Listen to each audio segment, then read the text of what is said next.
What happens when you cross a 70s dystopian future sports film with a dead genre and a shooter? Well, you get Rollerdrome, one of the latest additions to Xbox Game Pass.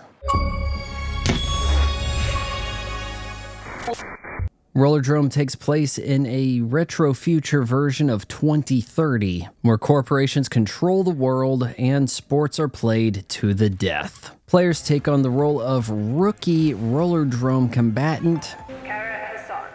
on her quest to piece together the narrative in kind of in between segments. That everything really occurs off camera. The meat of Rollerdrome is in the combat. You will feel like you're playing Tony Hawk Pro Skater with some modern third-person shooter elements. While skating, Kara is nigh invincible. She absolutely cannot scuff her knees. Every single trick will land. And hey, you know what? Maybe that's all for the better, allowing you to focus more on getting some shots in, which, by the way, are incredibly generous with aim. You seemingly are locked in for crit damage. Each stage has challenges and pickups, and as you progress through the tournament, you're going to acquire better weaponry. The art style of Roll 7's Rollerdrome recalls the illustrations of French cartoonist Mobius. Cel-shaded and flatly colored, all targets are easy to recognize and you are never lost. After a few stages, the difficulty really starts to pick up,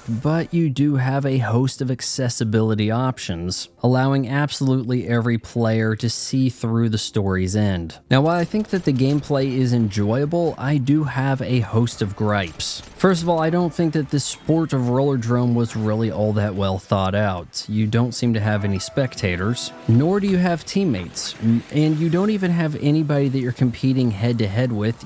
You don't even actually meet any of the other contestants. All you know is Casper is a jerk and the reigning champ got offed for getting out of line. Not that this bears any relevance whatsoever.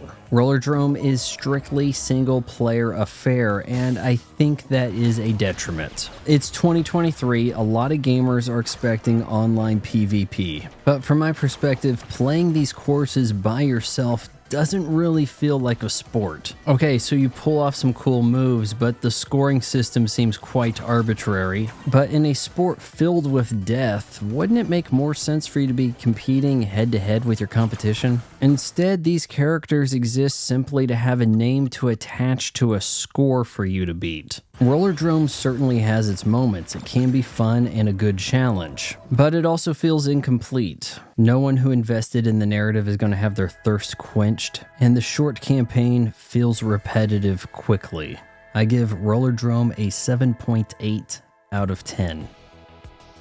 Thank you for watching my son's YouTube station. It's not for everyone, but he tries. Maybe if you bought some merch below, he'll eventually get good at the YouTubing.